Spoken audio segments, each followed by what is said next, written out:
इस वीडियो में बताई गई सारी जानकारी पब्लिक प्लेटफॉर्म पर उपलब्ध है। इसमें ऐसी कोई जानकारी नहीं दी गई है जिससे हमारे सुरक्षा बलों की गोपनीयता भंग होती है। डिफेंस डिटेक्टिव सेना का सम्मान करता है और उन्हीं जानकारियों के आधार पर काम करता है जो सार्वजनिक रूप से मौजूद हैं।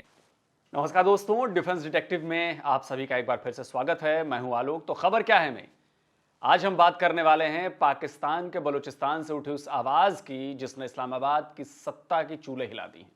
इस आवाज की गूंज सिर्फ बलूचिस्तान में ही नहीं, सिंध और पंजाब तक सुनाई दे रही है। अपने जुल्म, अपने जुर्म और अपनी नाकामी छिपाने के लिए पाकिस्तान की सरकार, पाकिस्तान की आर्मी और पुलिस कोर्ट से भी झूठ बोल रही है। बलूचिस्तान से अगवा हुए लोगों की तलाश में शुरू हुए इस आंदोलन के बारे में भी बताएंगे और साथ ही यह भी जानने की कोशिश करेंगे कि क्या पाकिस्तान टुकड़े टुकड़े हो जाएगा। बलोच क्यों अगवा हो रहे हैं? क्या बलोचिस्तान पाकिस्तान का हिस्सा नहीं है? क्या बलोचिस्तान वाले ताउन नहीं कर रहे हैं? आपने बंगालियों को भी दीवार के साथ लगाया था, फिर आज अंजाम क्या हुआ? बंगाल की सूरत में आज बांग्लादेश बना हुआ है। तो लिहाजा आपने पश्तून और बलोचों को भी दीवार के साथ लगाया हुआ है। आज 2023 में नाम-ए-नहाद आजाद जम्मू कश्मीर और गिलगित बल्तिस्तान के अवाम आटे के लिए तरस रहे हैं। नाम-ए-नहाद आजाद जम्मू कश्मीर और मकबूजा गिलगित बल्तिस्तान के लोग बिजली पानी के लिए तरस रहे हैं। गिलगित बल्तिस्तान में जमीनों पर कब्जे हो रहे हैं। पाकिस्तान रियासत जम्मू कश्मीर से अपना नाजायज और गैरकानूनी कब्जा खत्म करे। सुना आपने, मैंने ऐसा क्यों कहा कि पाकिस्तान के टूटने की कगार पर पहुंच चुका है। जिन लोगों की अभी आपने बातें सुनी उनमें से एक भी भारत का नहीं है। ये सारे के सारे जो हैं ये पाकिस्तानी हैं। एक बलूचिस्तान का, एक सिंध का और एक गिलगित बाल्टिस्तान का। गिलगित बाल्टिस्तान तो भारत का हिस्सा है जिस पर पाकिस्तान ने कब्जा किया हुआ है। हालांकि बलूचिस्तान पर भी पाकिस्तान ने कब्जा किया हुआ है, लेकिन वो भारत का हिस्सा नहीं है। लेकिन अलगाव की आवाज तो अब सिंध में भी गूंजने लगी है। उस आवाज को भी आप तक पहुंचाएंगे, लेकिन उससे पहले बलोच प्रदर्शनकारियों के साथ इस्लामाबाद में, जो कि पाकिस्तान की राजधानी है, वहां पर कैसा सुलूक किया जा रहा है यह भी दिखाना, आपको बताना बहुत जरूरी है। 1960 में जिस इस्लामाबाद को बनाने में बलोचों का खून पसीना लगा था, 63 साल बाद उसी इस्लामाबाद में बलोचों का खून बहाया गया। उनकी मां, बहनों, बेटियों के साथ पाकिस्तानी हुक्मरानों और पुलिस फोर्स ने बदसलूकी की, टॉर्चर किया। इस्लामाबाद में पुलिस और आर्मी ने निहत्थे बलोच प्रदर्शनकारियों पर अपनी ताकत खूब आजमाई। लाठीचार्ज, वाटर कैनन और टीयर गैस के अटैक के बाद 500 से भी अधिक प्रदर्शनकारियों को गिरफ्तार कर लिया गया। बच्चे, बूढ़े, महिलाएं, सबको पुलिस थानों में ठूस दिया गया। रात में ही बसें मंगवाई गई और इन प्रदर्शनकारियों को जबरन बसों में भर भर कर बलूचिस्तान भेजा जाने लगा। महिलाएं और बच्चे रोते रहे, लेकिन इस्लामाबाद पुलिस का दिल नहीं पसीजा।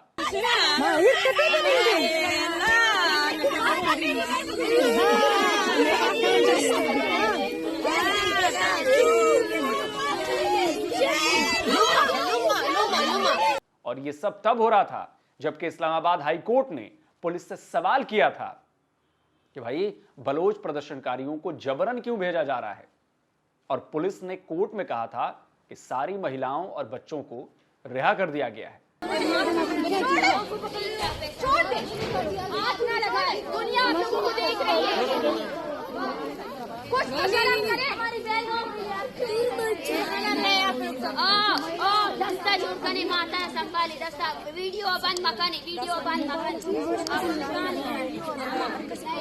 ये तस्वीर देखिए, इसमें एक बस खड़ी है और बस के ठीक सामने एक आदमी कुर्सी पर बैठा है। इस शख्स का नाम है असद इकबाल बट। ये पाकिस्तानी ह्यूमन राइट्स कमीशन के चेयरपर्सन हैं। बलोच प्रदर्शनकारियों को जबरन बलूचिस्तान भेजे जाने के खिलाफ ये बस के आगे ही धरने पर बैठ गए थे, लेकिन इस्लामाबाद पुलिस ने उन्हें जबरन उठा दिया। पाकिस्तान के सीनियर जर्नलिस्ट हामिद मीर भी वहां पहुंचे तो इस्लामाबाद पुलिस ने उनके साथ धक्का मुक्की शुरू कर दी, बदसलूकी की। आराम से बात करो, किधर छोड़ के जाओ? आराम से बात करो मेरे साथ। उधर गाड़ी किधर, इनका घर है उधर छोड़ के। इसका घर तुम्हें पता है कहाँ है? पता है हमें। किधर है बताओ? बलूचिस्तान में है। और बलूचिस्तान में नहीं, खुशदार की रहने वाली है। खुशदार भी बलूचिस्तान में आता है। और कोयटा किधर नहीं जा रहे तुम? कोयटा नहीं, मैं बलूचिस्तान का बोल रहा हूँ। शर्म करो, खुशदार भी बलूचिस्तान में आता है। शर्म करो। हाई कोर्ट में कहा जरा ठीक है। देखिए इनको कांग्रेस शर्म करो, शर्म करो। हमारी माँ बहन के साथ ये हो रहा है, मेरी माँ बहन का तमाशा बना रहे। हामिद मीर ने बाद में बताया कि इस्लामाबाद पुलिस का प्रदर्शनकारियों के साथ बर्ताव ऐसा था जैसे वो किसी दूसरे मुल्क के हों और जबरन पाकिस्तान में घुस आए हैं। वहाँ पे रोना पीटना चीखो पुकार थी। मैंने दोबारा फवाद साहब को फोन किया। फवाद को मैंने कहा कि फवाद साहब, यहाँ पे इस वक्त ख़वातीन को मारा पीटा जा रहा है, इनको ज़बरदस्ती जो है बस में लोड करने की कोशिश हो रही है और ये आप चीखो पुकार की आवाज़ खुद सुन लें। तो वही वो जो इशफाक बड़ाइच है, वो शायद मेरी बात सुन रहा था, उसने दोबारा मुझे धक्का दे दिया। तो फिर मैंने वो फ़ोन, मेरी कॉल जो है वो डिस्टर्ब हो गई। उसके बाद फिर वहाँ पे जो सूरत हाल थी कि ऐसा लग रहा था कि शायद ये इलीगल इमिग्रेंट्स है, ये कोई गैर मुल्की तारकीन वतन है या ये अफ़गान मुहाजरीन है और ये बग़ैर वीज़े के पाकिस्तान आ गए हैं और बलूचिस्तान जो है वो कोई दूसरा मुल्क है। जरा सोचिए, जो पुलिस मानवाधिकार आयोग के नेशनल हेड की बात नहीं सुन रही, जो पुलिस पाकिस्तान के सबसे बड़े पत्रकारों में गिने जाने वाले हामिद मीर को धकिया रही हो, वो भला 600 किलोमीटर दूर से पैदल चलकर आए बलोचों की बात कहां सुनने वाली थी। केयर टेकर प्राइम मिनिस्टर ने एक कमेटी बनाकर जांच का दिखावा तो कर दिया है, लेकिन ये कमेटी पुलिस एक्शन का ही बचाव करने लगी। कुछ लोग जो कामी तौर आने से पहले अपने चेहरे जो हैं वो ढांपे हुए थे, वो ढांपे हुए चेहरों के साथ आए और जो भी फिर उसके बाद वहां पे उन्होंने पथराव किया और दूसरी चीजें की। फिर जो फोर्स उन्होंने को गिरफ्तार किया। बार बार ये रिक्वेस्ट की जा रही थी कि ये बहुत बेहतर होगा कि अगर आप लोग किसी ऐसी जगह पे आके अपना धरना दें जिसको हम फुली तौर पे प्रोटेक्ट कर सकें। ये जो मशवरा था वो उन्होंने नहीं माना और जब वो आगे आए तो फिर वही हुआ कि जो लोकल एलिमेंट था उन्होंने उसको एक्सप्लॉइट किया और एक ऐसी सिचुएशन क्रिएट कर। एक और वीडियो मैं आपको दिखाता हूं जिससे आपको बात और ज्यादा क्लियर हो जाएगी, साफ साफ समझ में आएगी। ये वीडियो इस्लामाबाद के एक थाने का है। जब पुलिस बलोच प्रोटेस्टर्स को जबरन बसों में भरकर भेज रही थी, तब एक बस वाले ने बस ले जाने से साफ इनकार कर दिया। जब यहाँ से अभी लोग आगे से काटेगा, जब पीछे से हमारा गर्दन काटे, हम नहीं ले जाएंगे। साफ बता रहे, जो भी सुन रहे हम नहीं ले जाएंगे, हम नहीं ले जाएंगे। फिर आप उसका मसला भी हल करें ना, उनका मसला हल करो। हम लोग नहीं ले जाएंगे भाई, हम लोग मुलाजिम है नहीं। 3 करोड़ रुपए की गाड़ी का बस हमारे पास नहीं है। जब हम बस सेट को दे, हमारे नेक ने अभी फोन किया, बोलते तुम लोगों को किसने कहा कि उधर जाओ। मैंने कहा हम लोगों को पता नहीं था, तो ड्राइवर जिधर भेजे उधर ही जाएंगे।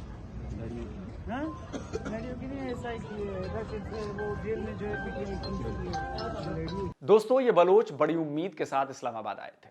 उन्हें लग रहा था कि पाकिस्तान की सरकार उनसे बात करेगी, उन्हें इंसाफ का भरोसा देगी, उनके जख्मों पर मरहम लगाएगी, ये एहसास कराएगी कि भाई वो भी अपने ही हैं, बेगाने नहीं हैं, वो भी पाकिस्तानी हैं।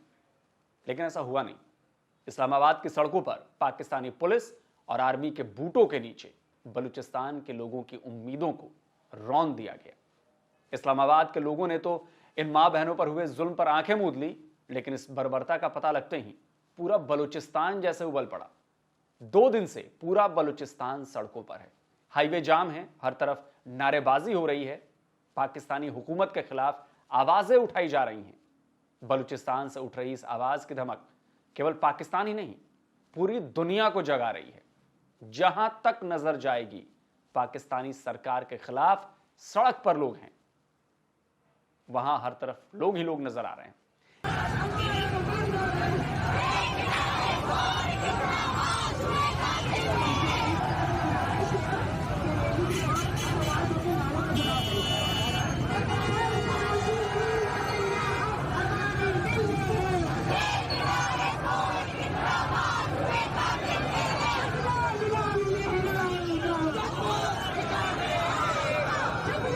यह बलूचिस्तान के किसी एक शहर की तस्वीर नहीं, हर शहर का कुछ ऐसा ही हाल है।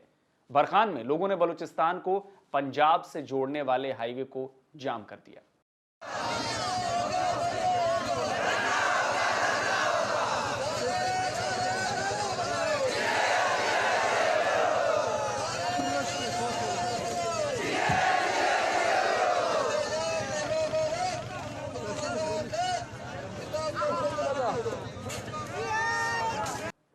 क्वेटा है बलूचिस्तान की राजधानी। यहां एक तरफ लोगों ने इस्लामाबाद में हुए पुलिस एक्शन के खिलाफ जबरदस्त मार्च निकाला,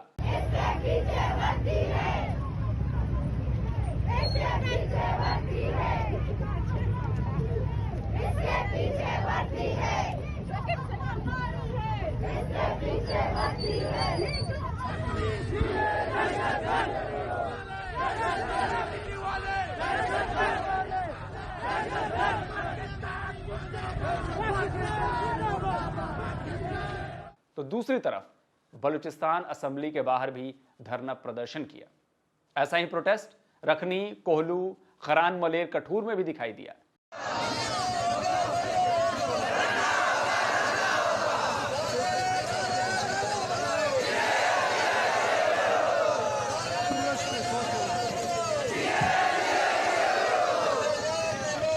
नसीराबाद में पंजाब जाने वाली सड़क बंद कर दी गई। कलात में क्वेटा कराची हाईवे जाम कर दिया गया।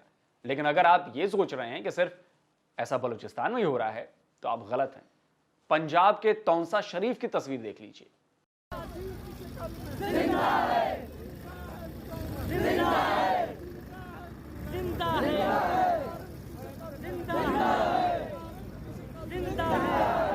ये कराची की तस्वीरें हैं।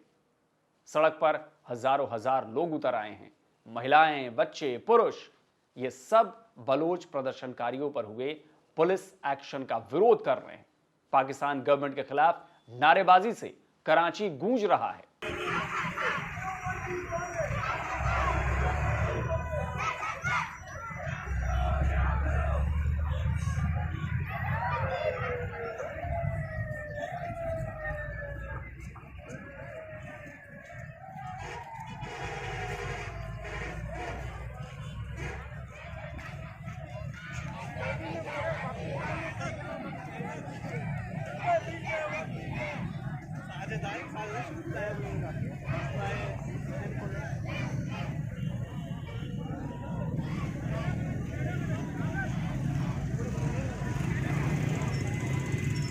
बलूचिस्तान और पंजाब के बाद अब सिंध की तस्वीरें आपको दिखाता हूं। यहां पर दोस्तों ये बताना बहुत जरूरी है कि पिछले 20 सालों में 45,000 से ज्यादा बलोच तो गायब हैं ही, करीब 35,000 पश्तून भी पाकिस्तानी मिलिट्री और एंटी काउंटर डिपार्टमेंट की अवैध कस्टडी में हैं।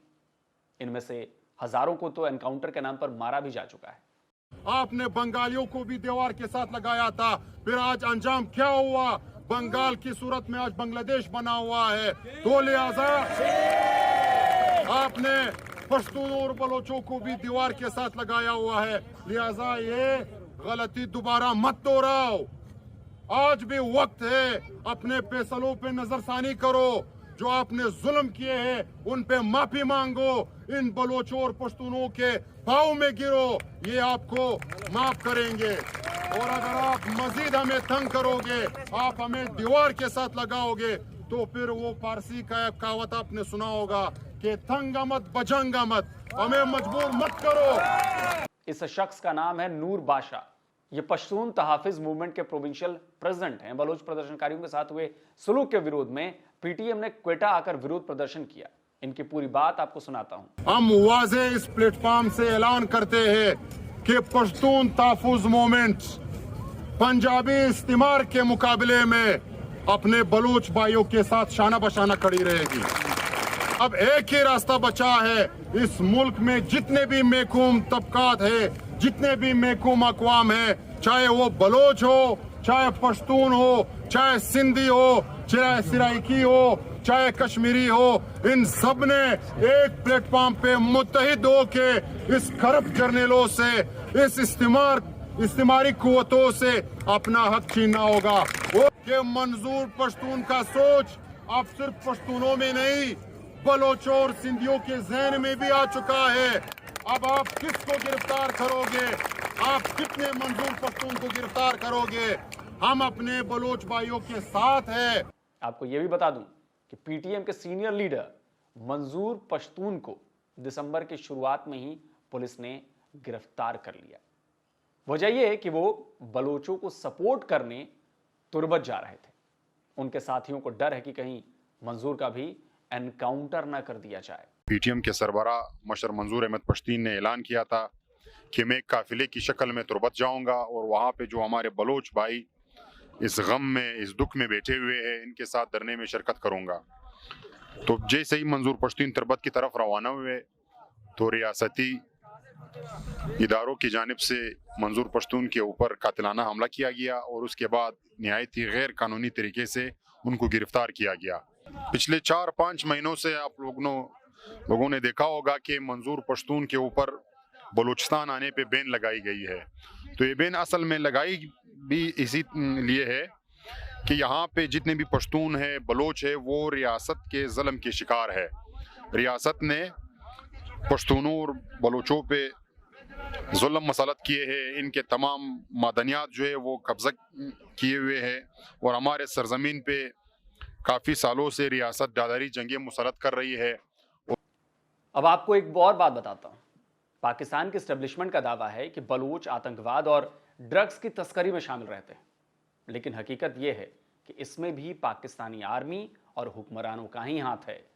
पाकिस्तान के नेताओं और आर्मी जनरलों ने बलूचिस्तान को चूस चूस कर पंजाब का पेट भरा है।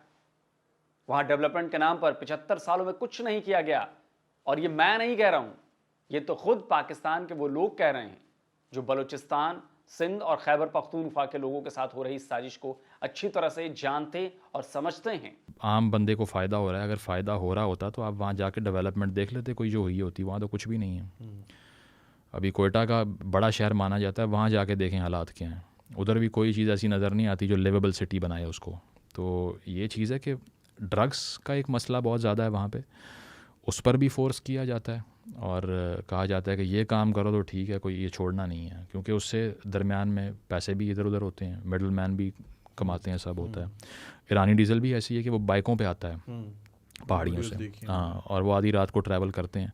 अब माशाल्लाह कस्टम के हालात ये हैं कि कस्टम 5 बजे पोस्ट बंद करके घर चली जाती है। ये इसी तरह की जंग लगी हुई है, फौजी कह रहा है मेरा 9 to 5 हो गया, मैं जा रहा हूँ। ये सीन बनाया हुआ है बेवकूफ़ बनाने के लिए। अब 5 बजे के बाद ट्रक गुजर जाता है। इस पे आशिर अजीम साहब ने वो कस्टम में सर्व किया हुआ है वहाँ पे, वो सारी स्टोरी भी सुना चुके हैं। तो ये तो मजाक करते हैं और बाद में कहते हैं कि ये लोग करना ही ये चाहते हैं। यार किसका दिल करता है अपने बच्चे को मरवाए? ठीक है, अख्तर मेंगल ने कहा था कि बलोच माएँ मेरे पास आके कहती हैं हमारे बच्चों को ना पढ़ाओ क्योंकि वो अपने राइट्स मांगेगा, समझ जाएगा। तो तालीम जो है वो ये बातें आपको सिखा देती है, और ये जो बात करता है मेरा ख्याल है अनजान है रियलिटी से।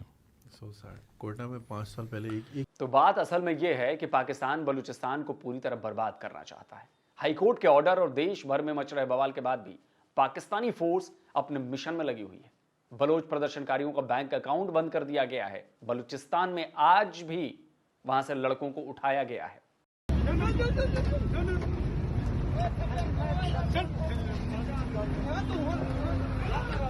अब मैं आपको बलूचिस्तान से सीधे गिलगित बाल्टिस्तान ले चलता हूं।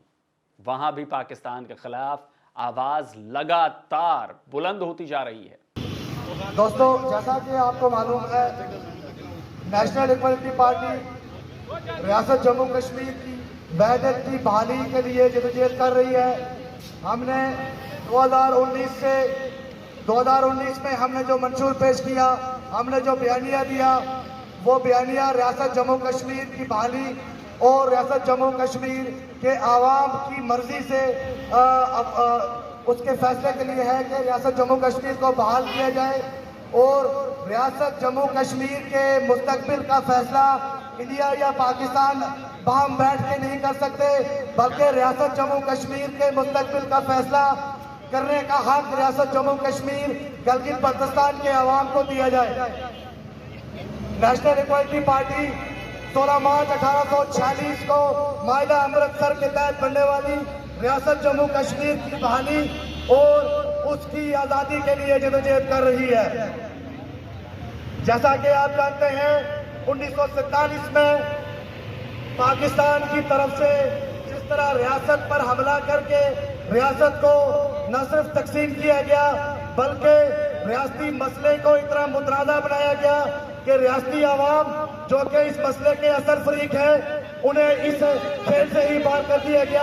आज के दौर में रियासत जम्मू कश्मीर के आवाम दोनों तरफ महज तमाशाई का किरदार अदा कर रहे हैं। तो मुझे लगता है कि वो दिन दूर नहीं जब बलूचिस्तान भी बांग्लादेश की तरह एक आजाद मुल्क बन जाएगा। पाकिस्तान के हालात पत्रकारों को भी डरा रहे हैं। हमारे चैनल पर एक्सक्लूसिव इंटरव्यू देने वाले बलोच पत्रकार मोहम्मद उस्मान ने क्या कहा था, सुनिए। या मैं आपसे बात कर रहा हूं, मुझे अभी इतला मिली कि दूसरी बार कल रात से दूसरी बार मुझे गिरफ्तार करने के लिए चापे पड़ रहे हैं। अभी मुझे इसी वक्त व्हाट्सएप पे मैसेज आया है कि आपको गिरफ्तार करने के लिए चापे आ रहे हैं। तो अब मुझे क्यों गिरफ्तार किया जा रहा है? इसलिए कि मैंने इन मासूमों को कवरेज दिया है। कौन सा बड़ा जुर्म किया, कौन सी गलत बात की है? अब बात करने का अगर छीन लिया तो फिर हम कौन सा रास्ता इख्तियार, आप बताएं, दूसरा रास्ता कोई और है? अब इस ट्वीट को देखिए, यह हामिद मीर का ट्वीट है। लिखा है, पाकिस्तान में जर्नलिज्म करना बहुत मुश्किल हो चुका है। सिक्योरिटी एजेंसी की नजर हमेशा उन पर बनी रहती है। पाकिस्तान के बलूचिस्तान में हंगामा मच गया है, सिंध में संग्राम छिड़ा है, केपीके और पीयूजेके में भी बवाल है, आम लोग डरे हुए हैं, पत्रकार खौफ में हैं। तो ऐसे पाकिस्तान के बारे में क्या कहा जाए? अगर ऐसे ही हालात बने तो एक दिन आम लोगों के सब्र का ज्वालामुखी फट जाएगा और विद्रोह का लावा पाकिस्तान को जला देगा। तो दोस्तों, आज का ये वीडियो आपको कैसा लगा कमेंट करके जरूर बताइए। इस वीडियो को ज्यादा से ज्यादा लाइक कीजिए, इस वीडियो को ज्यादा से ज्यादा शेयर कीजिए, जिससे ऑथेंटिक जानकारी वाला जो ये वीडियो है ये देश और दुनिया के कोने कोने तक फैले। और जिन लोगों ने अभी तक डिफेंस डिटेक्टिव को सब्सक्राइब नहीं किया है, भाई जल्दी से सब्सक्राइब कर लीजिए और साथ ही बेल आइकॉन दबाना मत भूलिएगा, क्योंकि अगर आपने बेल आइकॉन प्रेस किया होगा तभी आपको हमारे द्वारा अपलोड किए गए हर वीडियो की जानकारी फौरन मिल जाएगी। जल्दी मिलता हूं एक और नए वीडियो के साथ। नमस्कार, जय हिंद।